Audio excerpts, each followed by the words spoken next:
ছোট বোনের বাড়িতে আছি আর এখানে লক্ষ্মীপুরের ঐতিহ্যবাহী একটা খাবার নারিকেলের পোলাও রান্না হচ্ছে।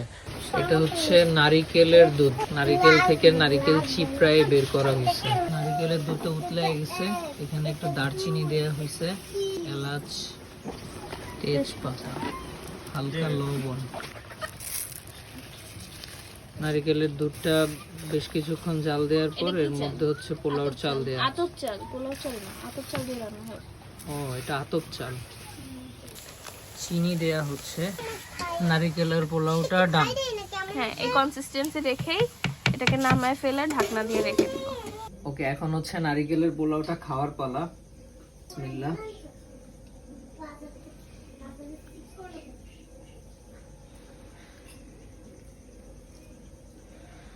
মজা আছে।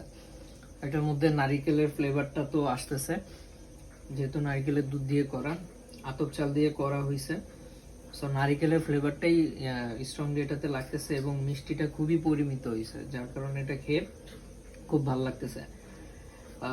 নাস্তা বা হচ্ছে ডেজার্ট হিসাবে খুব সুন্দর চলবে এটা। আর এটা তো লক্ষ্মীপুরের একটা ঐতিহ্য খাবার, আপনারা ট্রাই করতে পারেন। ধন্যবাদ, আল্লাহ হাফেজ।